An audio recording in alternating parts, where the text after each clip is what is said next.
Hi, John. Hey, Alex. Do you know what I hate? What's that? I hate Star Wars Episode 1, The Phantom Menace. You know what I also hate? More germane to this? What's that? Star Wars Episode 2, Revenge of the Sith, or whatever that one was called. That's one more germane. Okay, and then Star Wars Episode 3, Revenge of the Sith, because I Yes. don't actually remember the name of the second one. Attack of the Clones. In context of this show that we're sitting around for, I hate DJ the Splicer. Okay, sure. Anyway, so for an edit point, The Last Jedi. Luke, be a Jedi tonight. Just be a Jedi tonight. Do it for Yoda while we serve our guests a soda. And do it for Chewie and the Ewoks. And all the other puppets. Luke, be a Jedi tonight. So I saw this in the theater. Yes. And I was shocked about how poor the reception was. There was a lot of the internet really hated this movie. Yeah. I was kind of surprised. I was like, oh man, I liked it. Like I was into it. Upon rewatching it, I'm not saying I agree with their points, but this is like the third time I watched it, and like I like it a lot less every time. So yeah, I think part of the problem is that we have this, and it's kind of hard to talk about Star Wars without talking about the culture at large, because I feel like it's such a huge thing. Oh, are these popular? Yeah. Oh, I didn't know. Yeah. Oh, I thought this was well, like I talked to other human beings, so. Oh, Yeah. I get it. Yeah. That whole You're just a figment of my imagination. That- Like I don't. outside. Am I saying it Yes, right? yeah. The outside. Yeah. Okay. Yeah. Well, and I like that your outside is me like, yeah, the internet. Like, yeah, Twitter. But no, I do think there's this sort of like, it's cool to not like them, or it's actually super woke to like them and really awesome to cape for $1 billion franchise. But there's like, people have these strong feelings about them either way. And the fact is this movie's just okay. Like Yeah. it's one of my least favorite Star Wars. I will say that. Like, it's not the first ones, or the prequels are bad. And this in some ways, and we can get into a little bit later, kind of raises them up unintentionally. But this is still like, I don't like this. This is the first Star Wars that I actually like left feeling more hopeless. Like, not that the first ones were just bad movies, but this one actively by the end, I was like, oh, everything sucks. So I guess you could take that away. That I didn't have that. I was just more like the kind of clunky filmmaking upon this last watching that really. yeah, it's also not a good movie. Like Yeah. in that way, it's like the pacing's weird. That whole I mean I don't know how else to avoid talking. The whole casino section is awful. They don't know what to do with Finn. They should have left Finn in the coma this entire time. I have that exact line in it. Yeah. They have no idea what to do with him as Yeah. a character, so they wrote that awful, weird Fennec Fox moose chase scene or whatever the fuck those things were. It's such a long way around the Lando bit, because for this movie wanting to turn its back on a lot of Star Wars, it does a lot of the same things The Force Awakens does, a little bit more subtly and more clever in certain ways. But that whole casino bit is just Cloud City and Lando, and I believe the Cloud City and Lando stuff is way more effective than Rose giving a huge speech about, or DJ the Splicer giving a big speech about, like, you know, everyone's just in it for the money and I'm selling weapons to both sides. Everyone's bad. Why was it just not Lando? Like, why get a new character? It's just because this movie, and this is actually what kind of irritates me about it. For someone that, all right, I'm going to do a huge backup here and talk about sort of my history with Star Wars, in that I grew up watching them. I enjoyed them. But it wasn't until college I lived with a dude that like bled Star Wars. Like he has a Boba Fett tattoo, and we would play Star Wars Trivial Pursuit. I would start the game. I would get a question wrong. He would go, and then the game would be over because he would run the board. And so just by virtue of that sort of osmosis, I got a lot of that Star Wars info way into it. Then like the internet really happened, and Star Wars was everywhere. Obviously the prequels happened that are terrible. And when they started to reboot, I think my friend Jordy said it best, where I think it was her, that said, I didn't have a chance to miss Star Wars. Like, it's so ubiquitous, it coming back doesn't really matter. And I kind of feel that way, so I kind of don't care about Star Wars as much as I used to. But that being said, this movie does so much to be like, oh, you like Star Wars?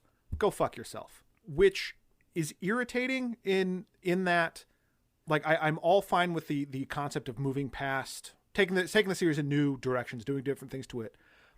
But for being the 9th Star Wars movie, maybe pull back on that a little bit.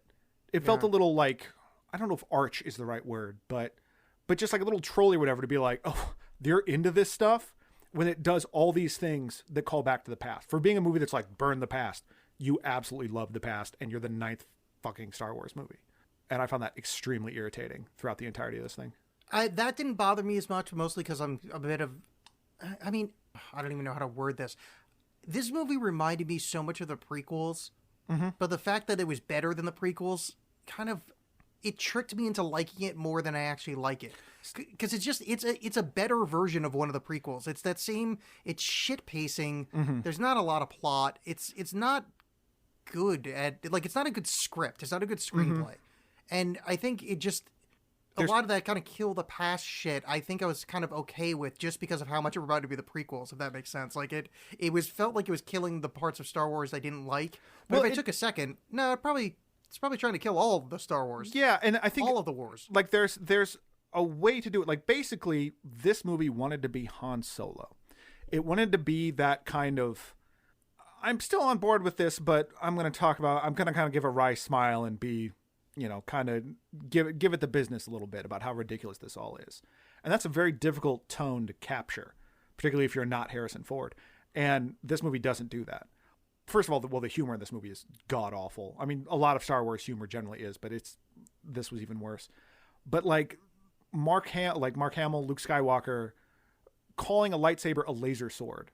See, I liked it being a laser sword because it's almost as if Luke Skywalker had that shitty uncle. They got you the off-brand Star Wars merchandise for Christmas. Yeah, it's space battles and it's famous laser sword. Right.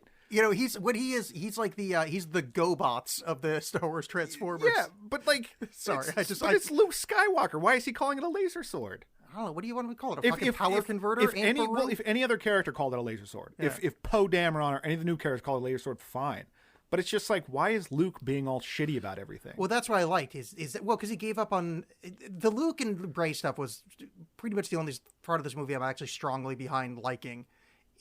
I liked that because it's him. He had completely given up everything. So it's like, it would be like if you had given, those assholes that had like become super atheist after they grew up religious, and they're like, oh, you like your little man on a stick. Yeah. When they talk about like the crucifixion, that's what Luke is doing. Like, instead of saying lightsaber, he's like, oh, a light, what do you call it? Laser sword. Like, what he's doing is just kind of mean. He's being pissy about it, which I liked. I like him being completely faithless and I guess, I mean, I think that's a fair point, but I think so much of the movie is that it just, because it's not, if it was just him, but so much of the movie is them like tossing away the past in this very like sort of arch way that I just found very irritating, for being like, for a movie that's like, oh, forget the past, and then you bring out these, oh, here's this thing where all the AT-ATs are shooting Luke. Here's this dreadnought that looks like a giant Star Destroyer. Like, you're still doing the past. Like, you're the ninth Star Wars movie. Don't yell at me about the past. That just felt really disingenuous and kind of crummy. Yeah, I suppose the kind of surface level destroying the past stuff, also, I think it is meant to be wrong, because, I mean, it is the villain that's, like, supposing this. Yeah, but yeah. I'm not saying it's effective, but no, I think I read a review that was like that made that same argument, that was like, well, it's not true because the villain said it, which is great logic if you're 8 years old. But the movie does that routinely. It's not just, he explicitly says burn the past, like you got to burn it down, you got to move on. But so much of the movie is about that. Is about like Luke gets the lightsaber, throws it away. Oh, you thought Snoke was this big bad guy? No, it wasn't. It was nothing. It was nobody. You thought Rey's parents were going to be someone? No, it's nobody. There's just so much sort of whittling down of the Star Wars mythos and the universe that it's not just from Kylo Ren. It's the whole movie is about just getting rid of whatever came before. Well, I think the point you're making there is a little bit more. I would agree with you, except I would only agree with you if you say The Force Awakens, because the stuff it's whittling down is, this movie strikes me as a movie that hated The Force Awakens. Because the stuff it's shitting on is the stuff from that movie. There's nothing from the originals that really it took down other than Kylo shit. Like, Luke failed at being a Jedi, so he goes into seclusion. But like all the other, like the Rebel stuff feels like original Star Wars, like but not Force Awakens Star Wars. Like, it feels like Episode 4 Star Wars. See, is echoing, and I don't think very well echoing well, but that's the vibe there. And I think it's like reverent of a lot of the past Star Wars stuff, just not Force Awakens, and certainly not the first trilogy. See, I think it it throws away, because it makes a huge point, because Luke Skywalker gives the whole thing about how awful the Jedi really are. There's the whole destroying of the sacred Jedi texts that have not showed up till now. That Yoda shows up and is like, oh no, we don't need those, screw them. Getting rid of the past, any of the history of the Jedi, none of that stuff matters. Yeah, but that's okay right there though. That's one of my favorite scenes, because Yoda didn't say that. Yoda said anything in there the girl does not already possess. Right.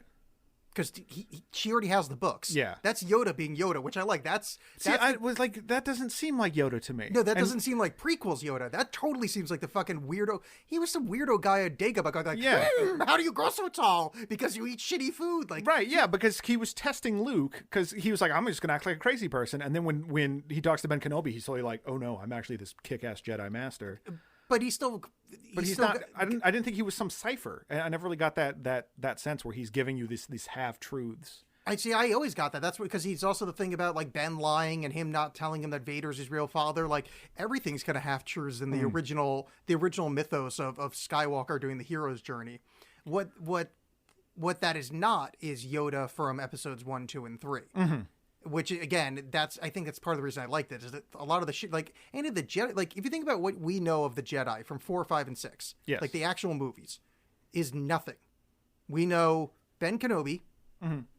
We've heard reference to there used to be a lot of Jedi, and they could pick up rocks. That's about it. Like what basically what Rey knows is when she says, "What do you know about Jedi?" and she's like, "Well, they can control people's minds with lift rocks," which I like that part because Daisy Ridley is enjoyable to watch. Yeah, she's great. Like the actors in this are great, with maybe one or two exceptions. And in fact, I think they carry a lot of the stuff more than it actually should be carried, but they're just so charming. Yeah. Just like everyone is so fantastic. But I was so, like when she's like, and I like that moment when, she's like, the Force is lifting rocks. And it's like, you dummy.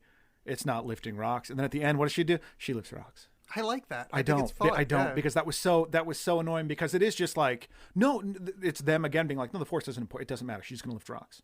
And it's they try to build up through this movie these more complicated things than really are. Because the Force is ultimately like moving. That's generally what they use the Force for. But the movie, like Luke's giving her this whole thing about how the Force is more than that. The movie spends a lot of time going like, no, it's not good or bad guys. It's all weird. And by the end, she's moving rocks, and there's good and bad guys. Yeah. It muddies the waters for no good reason, and then it's you're right back to where you begin for a lot of it. See, I think what I bought into more than you did was the unreliable narrators, because you're saying like the movie says muddied waters and whatever. When no, it was DJ, the Benicio del Toro's character. It's not just DJ. No, but I mean, in like Kylo Ren. I mean, those are the only ones that do like the mud. Everything else, it's pretty clearly good guys versus bad guys. Yeah. I mean, it's pew pew in space, other than a couple of people explicitly saying, I don't really believe in that shit. But right. I mean, the movie is pretty Star Warsy, and there's bad guys in black and, good guys fighting the good fight in the rebel ships. Yeah, but the whole thing with, and I wouldn't have minded if it went more this way, but with Rey and Kylo Ren is absolutely muddying that water. Well, yeah, it's Kylo trying to. Yeah. But that's not, I guess, it just, again, I just buying into the unreliable narrators. Kylo Ren's an idiot. Like, he sucks at being things. It's same as like Vader being too much of a puss to be a good guy because a bad guy destroys half the world. I mean, you don't want to become Space Hitler, and that's what Kylo's, trying to become. Like, he's idolizing Space Hitler. It's not like you go, like right now, you don't go to Donald Trump supporters like, hey, love your swastika. Like, yeah, I fair enough with him kind of not being unsure of sort of what he wants, because and I think this is why I like Kylo Ren, is that he is the character. He's like one of the few characters in this whole movie with an arc, and like actually some character development. And I think he's sort of at the control of all these different people, but also being failed by all these different people, and that's sort of where his rage comes from. But he's also not good enough to, do anything with it that's meaningful, so he just lashes out. Yeah. But I do think he was sort of in that same way. He was looking for Rey to sort of be this sort of someone kind of like him, the closest thing to him. Yeah, not necessarily just a cry for help, but just no. He's looking for a codependent relationship where he's exactly. like, no, we can both be semi-evil, semi-good, and those labels don't matter. But I disagree entirely with DJ being an unreliable narrative. I mean, he's a piece of shit, but he's not wrong. Like there's no the movie doesn't give you any indication that like that the rebels and the Empire aren't buying from the same. But buying from the same thing and saying that the rebels aren't definitively the good guys are two very different things. Like America, sells weapons to two sides of wars all the time, but like there's one side that's like, oh, we're the side that are committing genocide, and then the other side isn't committing genocide. There's a pretty clear line that like but this is Star Wars. Like Star Wars has like just white hats and black hats, and when you're kind of you're trying to muddy the waters there and be like, oh, but it might be deeper than you think.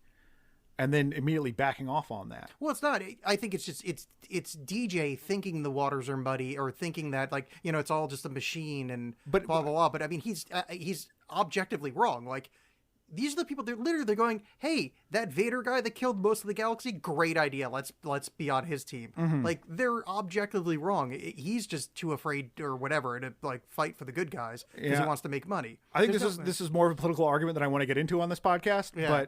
But it's presented in a way that like it is bad that everyone's buying weapons from the same guy. Well, I mean, he's presenting it. Yeah. No, I got you. I'm just saying, like, what are they supposed to do? Build them? Like, they have to fight a war against the bad guys, right? But there's not, but there's not bad guys. If you've defeated the Empire, why are you buying weapons? The First Order became the Empire. They rose up. Right, in the ashes but they didn't go Empire immediately First Order. No, I think they did. I think that's actually the story they were trying to tell, and they're doing a very poor job of it. Yeah, because this is a thing. This actually goes back to the previous film. Is the chronology doesn't make a lot of sense. So they defeated the Empire, and then it's almost like. It's this is super nerdy, but like when Alexander the Great died, his four best generals broke up his lands and started fighting each other, like the Ptolemies and I forget the other three.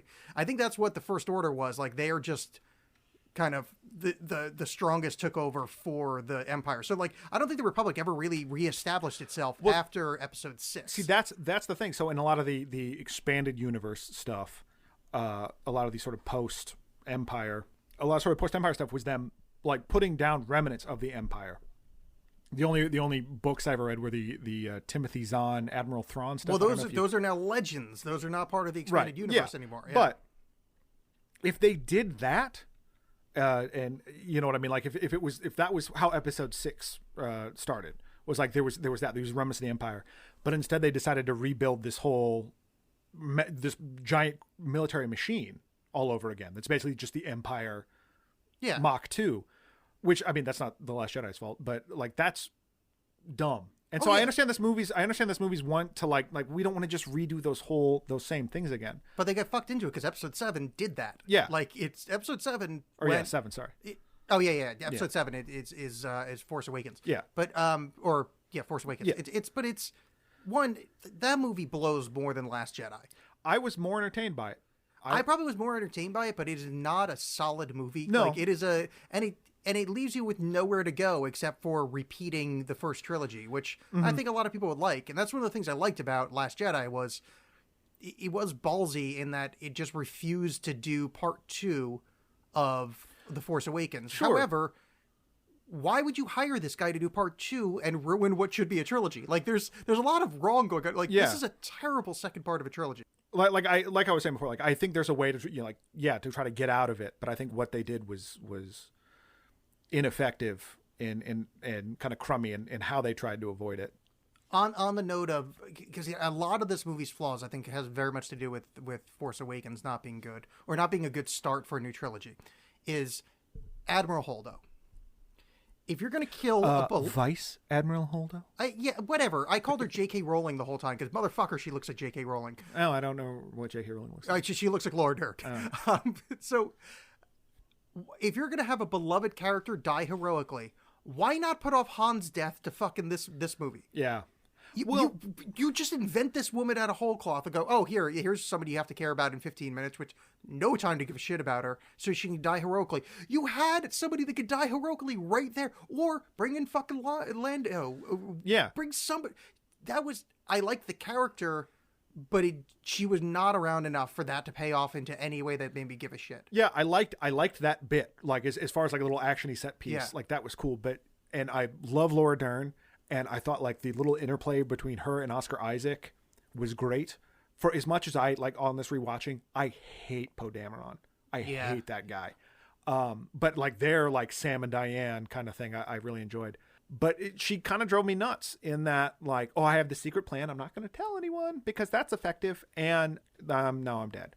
Like I found her whole thing very frustrating. Although the thing I do like, and this was pointed out online, is that there's one scene during the mutiny when Laura Dern like kicks this steam thing and she steps through the smoke and shoots someone. You see her mouth go pew. Oh, really? Because she couldn't not make that noise before she fired a gun. And that's fun. Yeah, it's kind of like when they were doing the prequels. Ewan McGregor kept going, and they're like, "We can do that in post. You don't need to do that." Oh, that is somewhat adorable. And that just makes me happy that they still have that kind of childlike. Yeah, well, I would like that a lot. Or okay, instead of Han being her, how about she be in the first movie? Yeah, or have Leia be her. You know what I mean? Like, they wanted Leia to live to the next movie, and that was just unfortunate. That's unfortunate in a lot of different ways. And what they did with Leia here, I felt was a little unfortunate. I do like the idea of Leia being like strong in the Force and like being able to see her do something with it. But that whole being blown into space thing was so stupid. And also, like, if you're bummed about how Admiral Akbar died, it's Admiral Akbar. Who cares? Like, he went out doing what he loved. Being shot into space. Yeah. So, okay, wait. Moving into that scene, which when I saw it in the theater, I was embarrassed. Because here's my thought was Carrie Fisher died. Mm-hmm. And I couldn't remember if Carrie Fisher... I think she died before the movie premiered. Yeah. I thought anyway, the scene we're talking about is where they shoot the ship Leia's on. Akbar and the senior command get sucked out of the window. They all die except for Leia. And Leia it looked like someone cut and pasted her, had a different photo, and then did South Park style animation, went boop, boop, boop, like put her picture on a stick and moved her through space in awful CGI and got back onto the ship using her Force powers.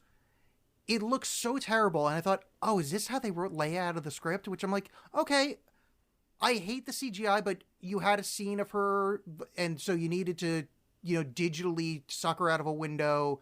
It had to look weird because of that. But no, she lives through the rest of the movie. So that just looked terrible for no reason. Yeah, and this is kind of, but it's also, to me, indicative of one of my larger issues with the movie, is that Leia gets blown out into space, wakes up, dies, wakes up, floats back in, and is kind of like she's in med bay or whatever, but she's fine. And so it was just kind of this needless, she's sort of back where she started. And that's this whole movie ends up like that. I feel like everyone at the end of the movie, with the exception of Kylo Ren, is kind of largely where they were at the beginning. At least the overall stakes are the same. The rebellion is still damn near decimated. The First Order, now under a more insane ruler, is still in power. Yeah. I didn't feel like a whole lot of progress was made. Some individual progress maybe, but not enough that made me feel like the whole thing was worth it. I guess this might be a time to mention, this movie made me hate the rebellion. I don't think the rebellion is worth fighting for. Not that I think the First Order is great, but why would people want to fight to put this government back in power? They have screwed up multiple times now and let fascism come to the rise. Like, why? So at the end, when her rebellion call gets sent out and no one answers, I'm like, yeah, why would you? They've only been they haven't been in power in 60 years, so they've never been in power, so they couldn't have fucked up being in power. No, the Republic was absolutely in power. No, the Empire was. They were like a puppet. The most power they had was Leia in the original films. Were they had a puppet Senate, which Leia was part of. But the Republic hasn't been in power since. Right. So what happened when they defeated the Empire? The Empire schism became the First Order. I don't think the Republic ever took back over, or at least it was never stated, because there's not. It does in the beginning of the Force Awakens. I don't know if it's in the crawl, but they talk about how the First Order kind of was a sort of a secret thing that rose back up in power, that they regained control. Oh, so I thought Leia was trying to stop them, but no one would listen to her. See, I thought it was the remnant. Basically, I thought it was this. It was the remnants of the Republic get back together, or whatever. The rebellion becomes the Republic. Yeah. But at the same time, there's a First Order growing. Mm-hmm. That at no point was it the Republic has been reestablished and we. But okay, yeah. Well, if it did happen, then yeah, they well, so sure then maybe the argument is how how much do these people actually care about who their government is?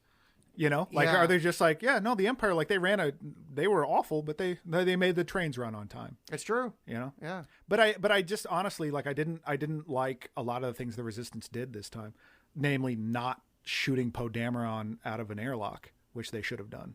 He is, I get that they're trying to give him like a Han thing of like devil may care, do whatever again, but like he sucks and gets people killed like a lot. Yeah. And he's like lots of people died. And commits mutiny. Yeah. Like, he does a mutiny and they're like, kids. Yeah, little Laura Dern and fucking Leia are like, yeah, I like him too. Like Yeah. after they There's an argument that the Resistance needs him, and I kind of disagree with that because he gets people killed.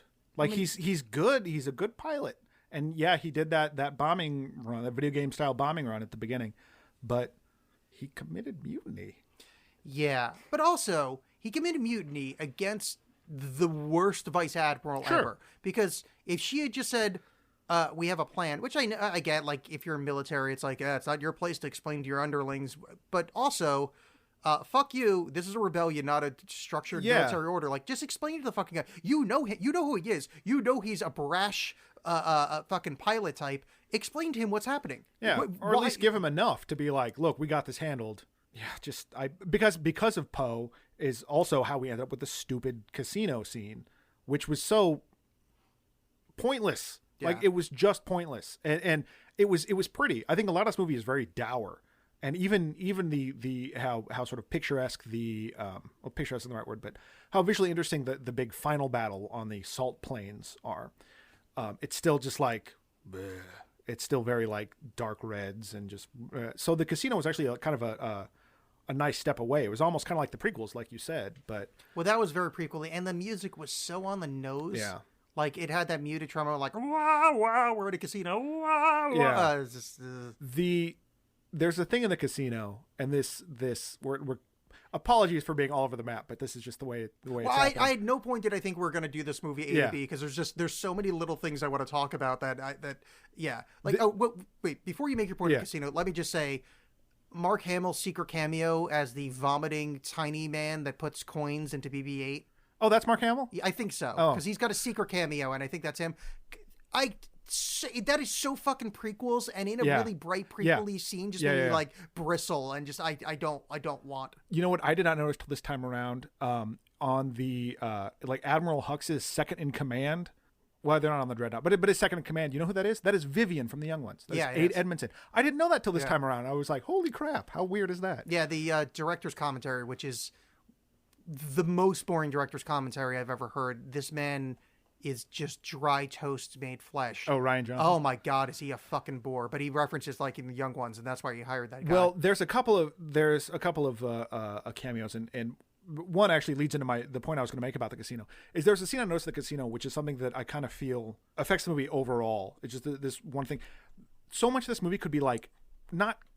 You could obviously lose this whole center piece, but like so much of this movie could be whittled. And a great example of that is when they see the code breaker, and they're like, there he is, and then like, oh, there's the guy that's getting them for a parking violation, and they get dragged away. Cut back to woman with codebreaker staring at them, going like, wonder what that was about. Didn't need that. Didn't need that at all. And there's same thing with on the Salt Planet guy. They're all in the line waiting for the Empire to attack. Runs his finger through the salt thing. It's salt. Beat. Guy next to him looks, makes a face. yeah. That guy is the director of The Force Awakens. I was about to say, that's one of those guys is a or cameo. or not Force Awakens, Rogue One. Yeah, one of those guys is a cameo yeah, of somebody, but and I like- think that's why they left it. Yeah, I have a larger point about that, but while we're still in the casino land, I'd like to just bring up that whole thing again. The actress is fine, but Rose as a character sucks a lot. it's Like so hard I to don't like, care. and this is not again not her fault. I just am kind of tired of this character that has been appearing in a lot of different sort of franchises, but basically the fanboy / fangirl insert. I think the new Spider-Man is kind of like this, where it's just like, oh golly gee, oh boy, oh, I'm so awkward and quirky, ugh. And I'm tired of that archetype, and I think Rose is very much that. Like the fact that like it's a little unfair because I was annoyed by how she's like crying about her dead sister, and it's like, oh golly gee, it's Finn. But at the same time, in the originals, like Carrie Fisher watches her home planet gets destroyed, and is like, well, I'm angry. Yeah, but you know? 6 minutes later, she's making out with her brother. Yeah, So, it's like, yeah. But it just, something about that really rubbed me the wrong way. So they rescue these animals, right? Those slave kids that help them rescue them, they're going to get the shit kicked out of them. Also, they're still there. Yeah, they're still there. They're gonna get beaten to hell. Yeah. But the animals are safe. And I did, like, to me that felt like a hollow victory. You know? I mean, like, I get it, sure. Yeah, it's bad. Animal abuse is bad, but you're also just, these kids are gonna get the shit kicked out of them. I didn't even think about that, and mostly because Canto Bight was such a fucking drag. The whole thing was, and that's where you meet DJ. And as a character, I actually don't mind him that much. Oh no, I kind of like him. And I think he fits well in the Star Wars kind of universe. But it's just where they put him is so, like, it's just pick him up somewhere else. But I liked when they're all dressed up and they could have gotten to where they needed to go in terms of hacking the Death Star, not the Death Star, but hacking the tracking thing. Without going that whole adventure. If it was someone like he was a member of the rebellion and then it turned out he was just a turncoat. You know what I mean? A sort of a Lando kind of thing. You could have eliminated that whole middle section because that's all that needed to happen. Yeah, that'd be fine. Because that's the one twist of this movie that I actually liked. Is because you're totally ready for him to be like, oh, no, I got a plan. I'm going to bail you out. No, he's just taking the money and going. Okay. Because some of the stuff like Snoke being nothing, again, irritated me. Because it was just this like, oh, you guys thought he was going to be some like emperor kind of guy? Well, guess what, dummy? He's nothing. One of the things that really, and I try to separate the outside information from what's in the film. I like judging a film by just what's on the screen. That's it. No, you just bring nothing to it. Just watch the art in front of you. However, Rian Johnson talking about like, oh, well, the whole thing was like a big, the smoke screen because, he's not the big bad. Kylo's the big bad. And like, I never said he was, I thought it was more interesting to tell a story where he doesn't get a backstory where it's no. Because then you don't understand how fucking storytelling works. Yeah. He's set up in the previous film, which this is a sequel to, as this mysterious guy that shows up only in holograms as a 60-foot fucking thing. And when he first shows up in this, I loved him because he's in gold lame. Yeah. And I think this is the fucking, what a great choice for a villain because he's a big ostentatious asshole. He's Space Pope. He is just not a lizard this time. He is amazing. I'm like, this is great. He's like, yes, Hux, I like it. You've got him tied on a string. I'm evil. I say things like tied on a string. It's great. Right. He's got gold lame on. And you never get his backstory. And that's not okay storytelling wise because the way he dies is fucking brilliant. I love that scene. Yeah. That entire sequence is maybe my favorite sequence in a movie in decades. I love everything that happens in that red room. However, that is not the way you tell a villain story. And now Kylo gets, it's like in professional wrestling, if, winning the belt from the other guy, you need to have that guy be established or it means nothing to take the belt from him. Yeah. You didn't build the story. So just like, oh, cool. Look, now he's the head guy. Now Kylo's the WWE heavyweight champion where it's like, but I didn't know who that was. But if you beat, bad guy Von Foreign or whoever the WWE likes to have be the bad guy these days, then it means something. So it's just, oh, so you just killed a gold lame wearing motherfucker with no backstory. All we know is that he's not a Sith because there's always two. So what is it? Yeah, that infuriating me. But I did like to finally be able to see that because that whole thing about like there's always two Siths and one always kills the other one. It was nice to finally see that in action. But yeah, I kind of agree where it's just like I don't know, like there wasn't nothing. The twist of him turning on Snoke didn't feel as like weighty, I guess, because it was more just like, oh, I guess Snoke's not anything. Okay, exactly. He got no rub from it. What it felt like was when I saw the remake of It. When the movie ends, it ends where it's like, oh, there's going to be a part 2. Everyone in the theater just went, oh. And that's basically what the reaction was. It wasn't just like, oh my God, really? You took down Snoke? It was just, oh, okay. I just love the scene of Snoke. I think it's beautifully done, except I need a backstory to care. But it was like, I can feel you wanting to turn your lightsaber.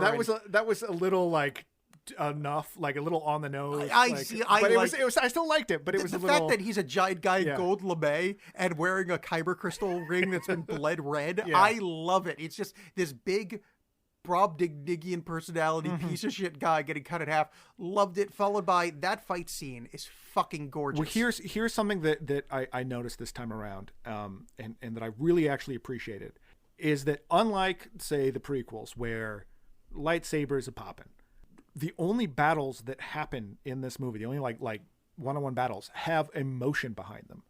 Like, so it's this big throne room scene. As much as I hate it, and we can get to the Finn Phasma fight, embarrassing. Let's stay in the throne room now because I want to feel some joy. But then the Luke Kylo scenes, like there's stuff behind. It's not just let's fight. There's like emotions behind this, and so they actually sort of like mean something to a degree, and I did like that. And the Kylo Ren Rey team up thing that happens here, I thought was really cool. Because I loved their whole thing. The way their Force conversations worked was one of my favorite things about the movie. Is this weird connection that they have, where every time you see them having these conversations, they're not spirit bodies. You're not seeing them. They're just isolated, alone where they are, but they're still communicating. And it did feel very isolating and weird. And they have this connection, but it's not positive emotions. Like, it's just that we're both in this situation. It's like having a coworker. You know what I mean? Like, you're like, we just have this thing and it's weird, but you're the only person I can talk to about this. Yeah, I enjoyed that. The only thing that I didn't like was that, so the big setup line is Kylo says, you can't be doing this. The effort would kill you. Mm-hmm. Setting up the idea that force projecting is such an effort that you die, which is very important for the end of the movie. Yeah. Why does Snoke not die? Because Snoke says, I'm the one that made the force connect you. Because Snoke is extremely powerful, or not. Who knows? Doesn't matter. He's dead. That's what I'm going with. Because it's like, if that is true, then Luke is much weaker in the Force than Snoke. Mm-hmm. But if you follow the logic of that, which I know they're not expecting you to follow the logic of that, but that's an important beat in the. I mean, your hero sacrifices himself on this sword. Yeah, but I always kind of took that, and this I guess my own reading about it, that the Sith were actually like more powerful, but. Like that's you don't want to be that powerful. That's bad.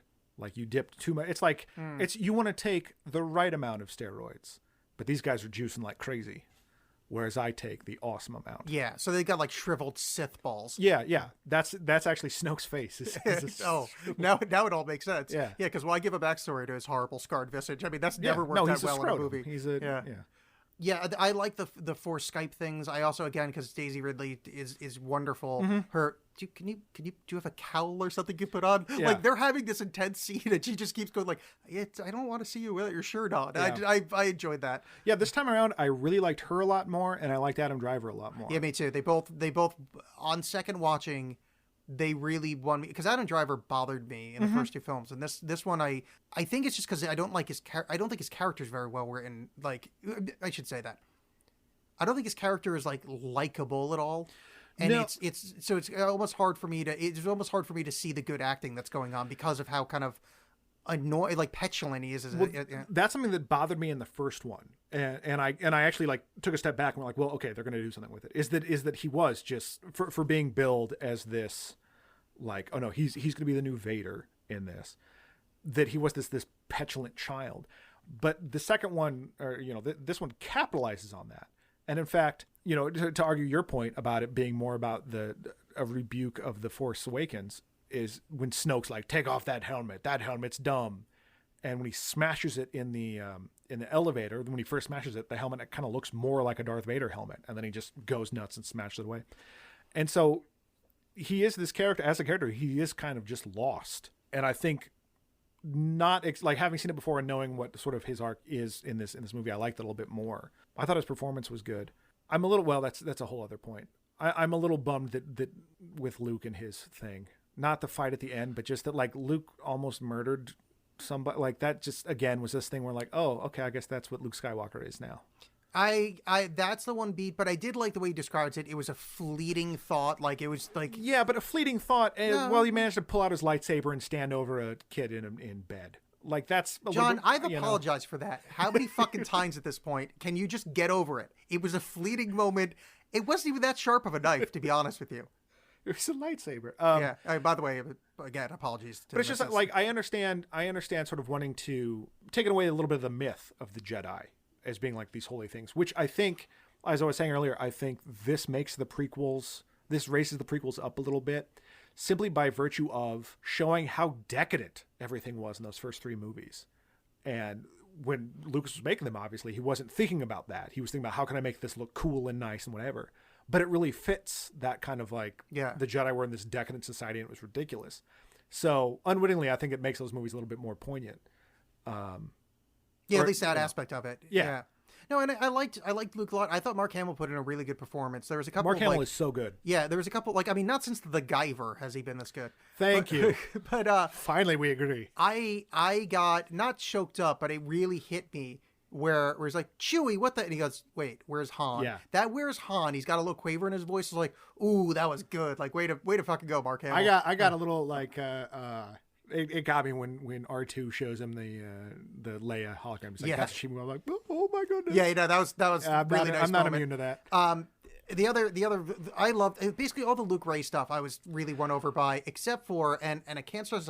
I know Star Wars is weird. I know that's the point of this, but Luke drinking the cow, the sea cow milk in front of I get what they're doing, but it's just that's fucking gross. Yeah, but that sort of felt like again like I don't know, like this callback, but like see how it's actually disgusting. Boom in your face. Yeah, that annoyed me, but it did pay off with Ray's line, which I adored. She's like, you have to teach me. I've seen your daily routine. You're not busy. Yeah. I loved her delivery. That was fucking funny. See, and I like that. I did not like, it's weird to kind of mention, I did not like a lot of the humor in this movie. I thought like the Poe Dameron crank phone call. Yeah. Like that read like some Marvel bullshit. That annoyed the living shit out of me. The Luke Skywalker, it's like, I'm from nowhere. Where are you from? Like I'm from whatever the planet was. Yeah, Jakku. And he's like, oh, yeah, it's basically nowhere. Fuck you, Luke. You're from Tatooine. Like that's not Luke's not wry like that. That didn't feel like that character to me. I enjoyed it because I like Mark Hamill, but I'm just like, oh, that's okay. Famously, or infamously, you could say, Mark Hamill has been on record saying that after he read the script, he went to Rian Johnson and went like, I fundamentally disagree with everything you've done here. Yeah. But now, having said that, I'm going to help you make this movie. Well, the thing is, actually, Mark Hamill came out again later. He's like, after seeing it, he's like, oh, I think I finally got what he was doing. Yeah. And I do like the idea of tearing down the legends to be rebuilt, because at the end, that's the point of Luke showing up at the end, is to now set up a new legend, right? To build the new order based on, which I like. But sticking just island wise, we got to discuss the Yoda scene. Yeah. One, Yoda looked weird. I like they kept him a puppet, though. I like they kept him a puppet, but it didn't, like, they didn't build it right. Like, the head looked slightly off. But I love the entire dialogue. And Mark Hamill's wry thing of, oh, read them, have you? And Mark Hamill doing the, like the teacher just called you out for not doing your homework. Yeah, but I really like that look of like, shit, well, no. I like that, but him saying page turners, they are not. No, I didn't like that at all. Kind of bothered me in this weird way. Hot chocolate. Yeah, exactly. Yeah. The hot chocolate, which I think we've talked about. Yeah, we have. Before. But also, much in the same way, I didn't need to hear the words huge ass or big ass. Like towards the end, Poe Dameron's like, well, let's just hope that big ass door works. That just felt a little. Oh, that's off. Right. That did feel weird. Yeah, I forgot about that. I meant to write that down. Yeah, but it's just it doesn't matter ultimately. But it's like, oh, okay. No, the kind of colloquial speech, like Earth colloquial speech, was weird. Yeah, no, the page turners, I didn't like that line, but the rest of it, like I have the thing written down here. I mean, it's happened before because I mean, in Empire, Han Solo says, "I'll see you in hell." Yeah, but that didn't bother me as much. Yeah, or when R2-D2 says "bitch, please." Yeah, it just sticks out. R2-D2's famous "fuck bitches get money" line. I love this bit. So here, heed my words, not did you. Pass on what you have learned, strength, master, but weakness, folly, failure. Yes, failure most of all. The greatest teacher failure is, Luke, we are what they grow behind. That is true burden of all masters. I was like, oh, that is some fucking good-ass Yoda shit right there. Yeah. Yeah, I was like, ooh, that's like 1981 Yoda. Oh, I like that. Yeah. That's old school Confucius Yoda. But did Yoda ever fail Luke? Well, yeah, he didn't teach him at all, really. See, I disagree because this was something that I kind of had a beef with in this one. Didn't bother me as much this time around. Whereas, like, you saw Yoda training Luke. Luke says he's going to train Rey, and it's that one little scene of him like tickling her hand with the grass. And, no, he didn't. What he said was, "I'm going to give you 3 lessons so you can see how stupid being a Jedi is." Okay, so yeah, he didn't actually agree to train her. He agreed to point out how shitty being a Jedi is. Right. And and so she doesn't. Like that's the thing that I don't really like about Rey is that Well, I do like that they didn't go, oh no, Rey is actually like Ben Kenobi's kid because everyone needs to be related to everybody or some shit like that. There is this sort of hole about like, well, why is she so powerful and naturally good at all this? You know? What I took it as was this. Well, I mean, I mean, they explicitly say on screen it's because Kylo's strong and there has to be a balance. So, like, Snoke even said, like, somebody from the other side has to rise up. I thought it was Skywalker. Turns out it's this. But I thought it was along the lines of the Force becomes more powerful when it's in balance. And since essentially every single person that knows how to use the Force is dead, now it's really nice and balanced and everybody can be super strong about it. Because in the prequels, they make a point of saying, you know, we're actually losing our abilities. Like, we're not that good at being Jedi anymore because the Force is all out of balance because there's like a billion fucking Jedis and like 4 bad guys. That they were starting to lose their ability to use the Force. I think that's the idea, is that when it's in balance, everybody can be stronger. But I guess I just don't find it that interesting of a storytelling thing to be like, well, I'm super powerful. Also, I know how to use it. Because I feel like although Mark Hamill kind of helps us sort of focus it, she's still just naturally, like in the Force Awakens, she just does the mind control thing, no problem or whatever. Whereas I just imagine you have this just giant power coursing through you. You'd be like the Hulk and just sort of crushing stuff unknowingly. And so just from a storytelling standpoint, just sort of like, oh, I got this. Now I'm slightly better at it. Isn't that interesting of a journey to me? No, it's not. But I can't stress this point enough because it's my main problem with the first 2 of these. Is that this is not grounds for a trilogy. These stories don't flow from one another. This is really kind of stuttering storytelling. And that's part of it, where you can't tell a hero's journey where the hero already gets fully formed in the first movie. This was bad planning by Kathleen Kennedy or whatever. Like, because there are certain things that, like, I know people were mad in the first, like, oh, she can just fly the Millennium Falcon. Yeah, why not? That's fine. It's like I can drive a car. I know, you know. Yeah. That didn't bother me, but somehow just the Force.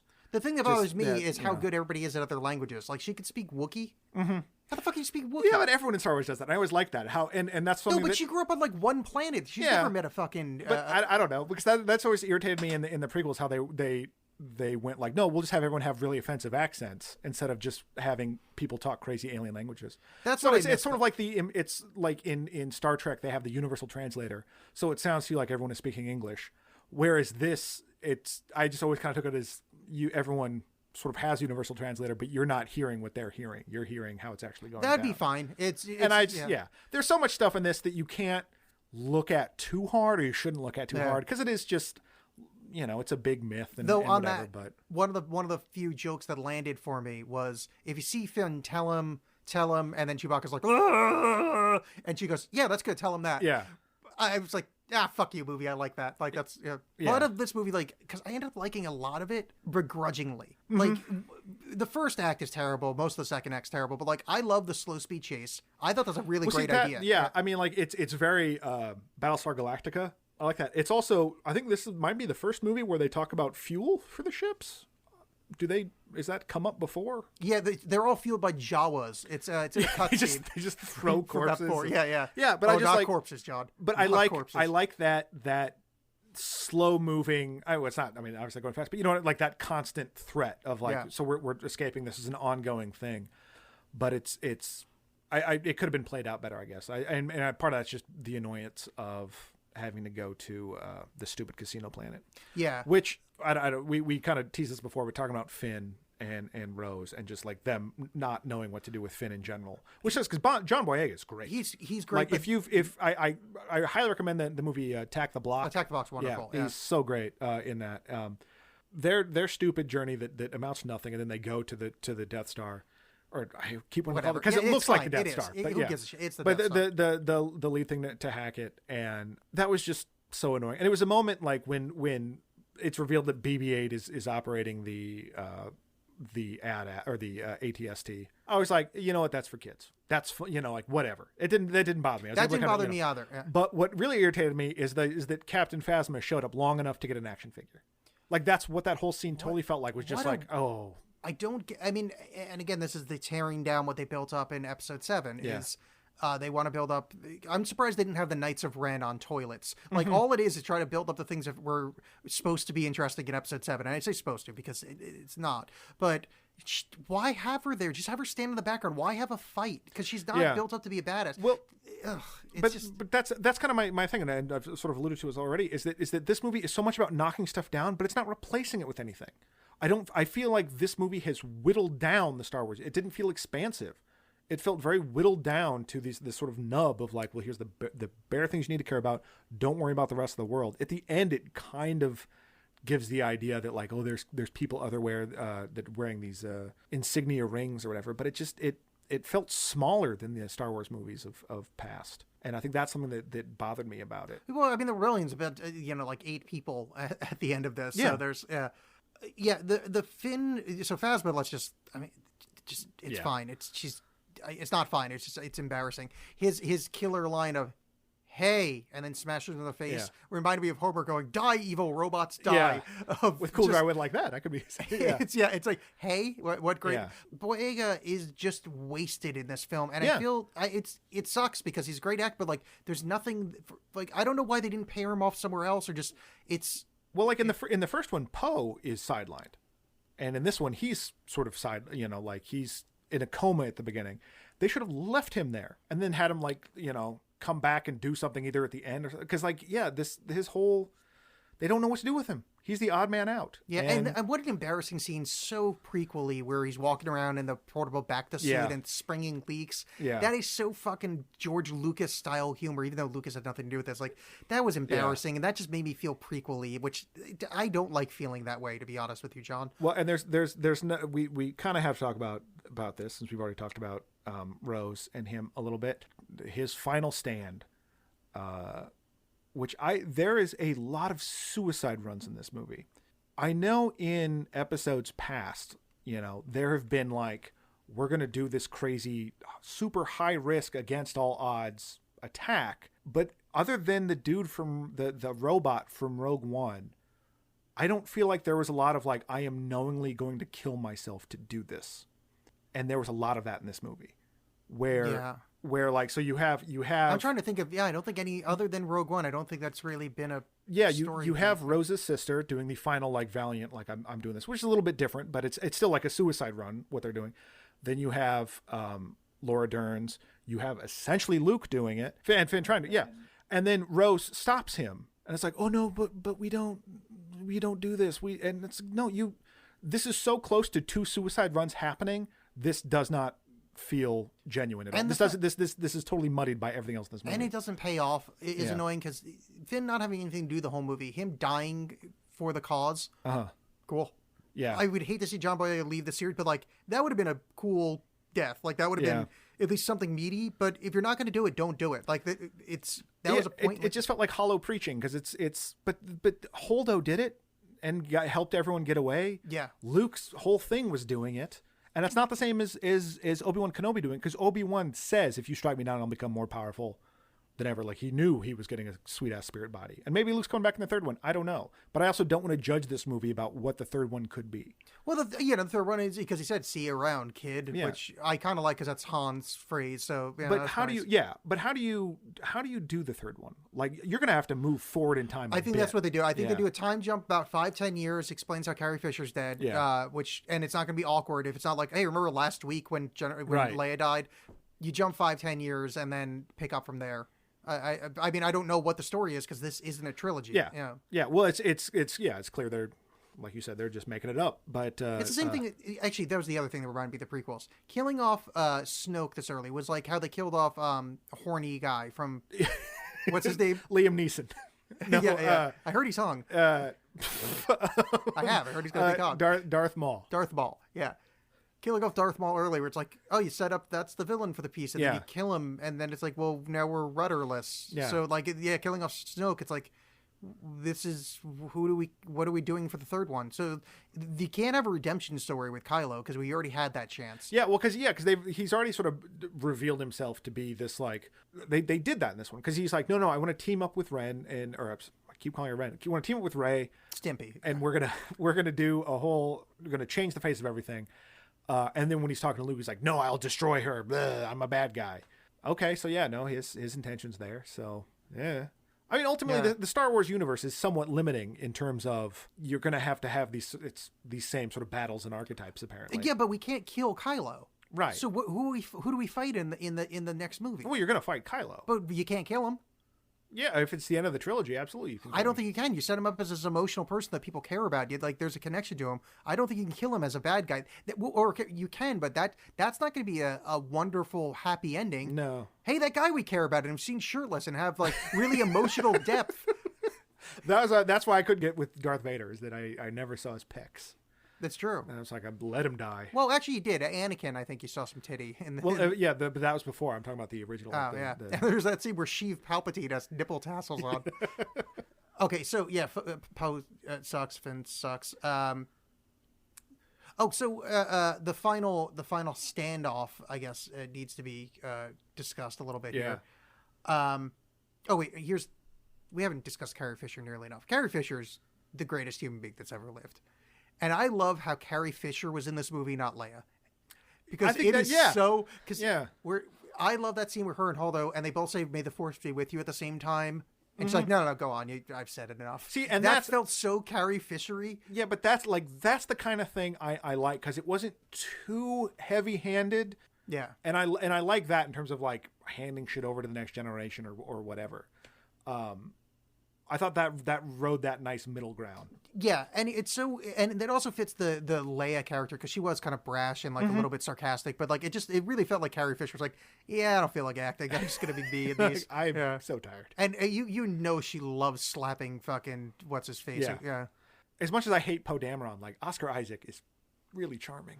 He is, and he's good in the film. It's just that his character is really got a lot of people murdered. Well, and I think that's something too. Talking about the suicide runs, is that when he sees Luke shows up, that he kind of realizes, or actually even before that, like he kind of realizes that his suicide runs are stupid and bad. When he sees like Holdo do it and all that stuff, so you have that arc of the suicide run with him happen, where he's like, oh, turns out that's bad. I shouldn't do that. But then you like have Finn do it. Like, no, the suicide runs are bad. Yeah, you just told us that. Yeah, and so on the just going back to Finn and Rose real quick, are we supposed to think they're a thing? Because they very much want it to be a thing. It is not a thing. Because that There's kissing nothing there. was like sisterly at best. Yeah. And I know the Star Wars movies are pretty into sisterly kissing, but so it's hot. Is that what you're saying? All right, so I guess we should get to the kind of the end bit here.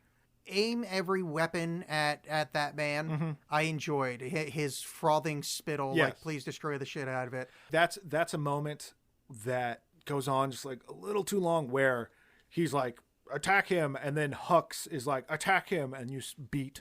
Kylo Ren turns and looks at Hux. Yeah, I understand the point that you made there, but you just kind of you hung out for a little bit after that. That was kind of driving me nuts.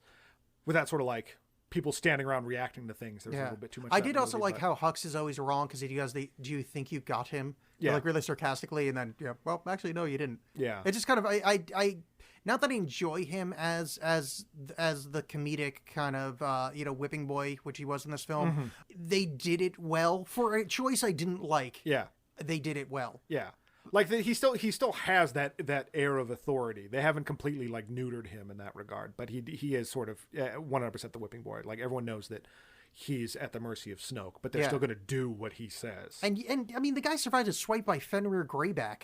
I mean, sure. Didn't even all he did. Is this another Harry Potter? God damn it! All right. Anyway, back to important things like Star Wars. So them shooting the shit out of where Luke essentially is standing, I really enjoyed. Sorry to interrupt. I still struggle with this. Luke's sacrifice. So he doesn't go to the planet. No, he force projects to the planet. Force projects to the planet rather than showing up, because. Well, I think he. Well, I mean, logistically, I think he didn't make the decision until after Rey had left and there was no way off the planet. Because I was just thinking like, well, he does it because he's denying Kylo Ren the opportunity to kill another father figure. Because that's what Kylo Ren is about, apparently. Well, that's and that then showing him that like that brute force is not the way, but he dies anyway. But the story of him isn't him dying, because the whole point is those little kids telling the story of Luke later. Is that his force projecting there builds a legend of he stood down the First Order with a laser sword in his hand. The sarcastic thing he said earlier in the movie is exactly what he does later, because that's his full character arc. He went from being completely dismissive of the wonderful Jedi and their way of saving things to being, oh shit, actually this is something that should happen. Stands down the First Order with a laser sword in his hand. I thought that was really nice. And I did like that whole scene. It made sense, but I mean, logistically, I think it's just there wasn't a ship there, and he couldn't have done that if he was in real life, because boy, he would have gotten the shit shot out of him with all the lasers. But I like that whole fight, and I was very excited to see like Luke, like they brought back someone from the original trilogy to do something, and he was doing something. Yeah. You know what I mean? Like, because Han just was old and died. The choreography on that I thought was brilliant. How they didn't touch each other, which was great. And I noticed this time that so it's snowing down salt. Yeah. That they make this motion where Kylo digs his heel in, and you watch the red show up, and then Luke moves his foot, and nothing shows up. Yeah. I saw that twice before I picked up on that. I'm like, oh, if I was one of those smart people in a movie, I would have went, oh, he's not actually there. But I didn't. Yeah, I didn't at all. Yeah.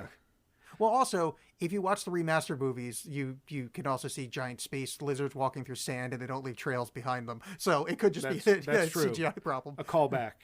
So leading to the end of the movie, which is the kids recounting the story. Somehow those slave kids have heard about this, that the rebellion's still around after Rey has moved rocks to save everybody. Then this kid goes back outside to sweep and like does a little force pull on the broom and sweeps up, and then looks up at the stars, and he's kind of holding the broom like a lightsaber. Okay. I didn't find that nearly as affecting as the movie wanted you to, because I guess the idea was that like, well, there's the rebellion is still out there. There's other Jedis. Yeah, I thought it was the Force truly had awakened, but even though that was the other movie title. But yeah, I don't know. I didn't mind it. I didn't think it was particularly. I thought it was a nice button, but it was fine. I guess it sort of goes to my larger thing of like, I don't like the Resistance, and I don't care what happens to them. As somebody, so I watched Star Wars Rebels, the cartoon, and I have such a fondness for the Rebels. But you see that, like, that's completely fair, because these things are larger than just the movies now. You know what I mean? It's like it's I'm not watching Agents of S.H.I.E.L.D. I'm not as immersed in the universe. So there's certainly stuff out there, I'm sure, and I don't know if Star Wars Rebels happens during the same time frame or whatever. Star Wars Rebels happens leading up to Episode 4. Okay, yeah. Well, that's a little bit different. No, but I mean, it's still the rebellion, you know. Okay, let's go. I mean, that's the end of the movie. Oh, and Poe meets Rey, which is weird because like, oh shit, yeah, they didn't meet in that first movie. Also, that's some smoldering chemistry for about 2 seconds of like. That's because he has it with everybody. Yeah, but she's got chemistry with everybody. I'm like, oh boy, I just want to watch a whole movie of them doing stuff together. As much as I hate to admit it, I kind of like the stupid fan theory that was going around that like, no, Poe and Finn are a thing. I'm like, that'd be kind of cool. Just because I thought they had chemistry. I'd be into that Oscar Isaac is just, he loves everybody. All right, so acting-wise, I love Rey. I love Poe was great. John Boyega was good for what he had to offer. Yeah. Mark Hamill, I think, knocked it out of the park. Kylo Ren, whatever his name is, was good. The only person I didn't like is Rose, but I don't blame the actress for that. I just don't think there wasn't much there for her. Go a little farther than that. I say Rose isn't good. Carrie Fisher's daughter was awful. Which one was? Oh, she's the one that hid with Poe when he was part of the. Not, I shouldn't say she was awful. She didn't seem like she should be there, and maybe just because I knew it was Carrie Fisher's daughter, but it seemed like there should have been a better actress cast there. And the rebellion lady with the big nose, I thought wasn't good. I just didn't. Maybe it's just because she's surrounded by like people acting their asses off. Right. But I just every time she was on screen, I'm like, she doesn't feel right. And Hux, there was parts where just I didn't buy him a lot. Something bothered me, and I kind of glossed over this. The guy on the casino, the alien on the casino planet that is angry about their parking violation, he has a southern accent. I was wondering, is that like a cameo voice? Is that somebody? It absolutely is. I couldn't tell you who it is, and it doesn't fucking matter. Yeah. Like, that was really dumb. I was curious about that. It's like, oh, and they parked their thing. Like, wait, what is happening here? Yeah. Well, like with Doctor Who, where at one point Eccleston goes, lots of planets have a north, to explain his accent, which I think it's fantastic. Let's go to Doctor Who for reasons about things. Well, we got to that logically sound show, Doctor Who. Don't start this again, John. Ugh.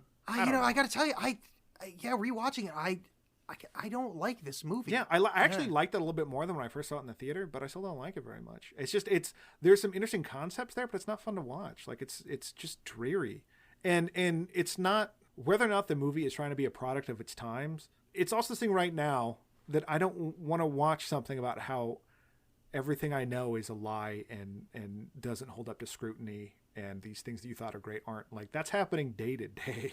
I don't need to go see I don't need to go see Star Wars to tell me that. That's not why I'm going to see Star Wars. Yeah, truth. That's why I don't watch a lot of movies about guys with giant hogs that lives are awesome, because they're just like, hey, Liam Neeson's out there. So you've never seen My Dinner with Andre?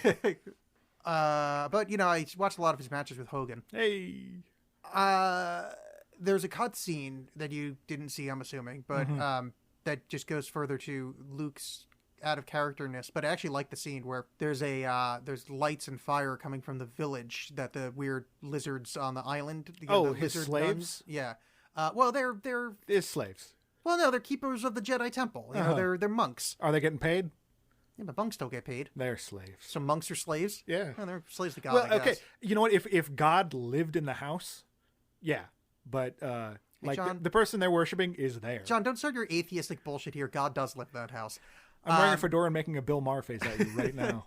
So, the town's got some flames and there's boats coming in, and Ray's like, but who are those? He's like, oh, those are pirates. They come from the village next door. And once a month they come and they raid the village and pillage for supplies and take their things and leave them. And he's like, we have to go help them. He's like, yeah, but what if you help them with a laser sword? He doesn't say it that time. He's like, well, then they're going to come back with more people next month and then get more and more violent. This is what happens when you fight violence with violence. It's like, they're like, okay, no.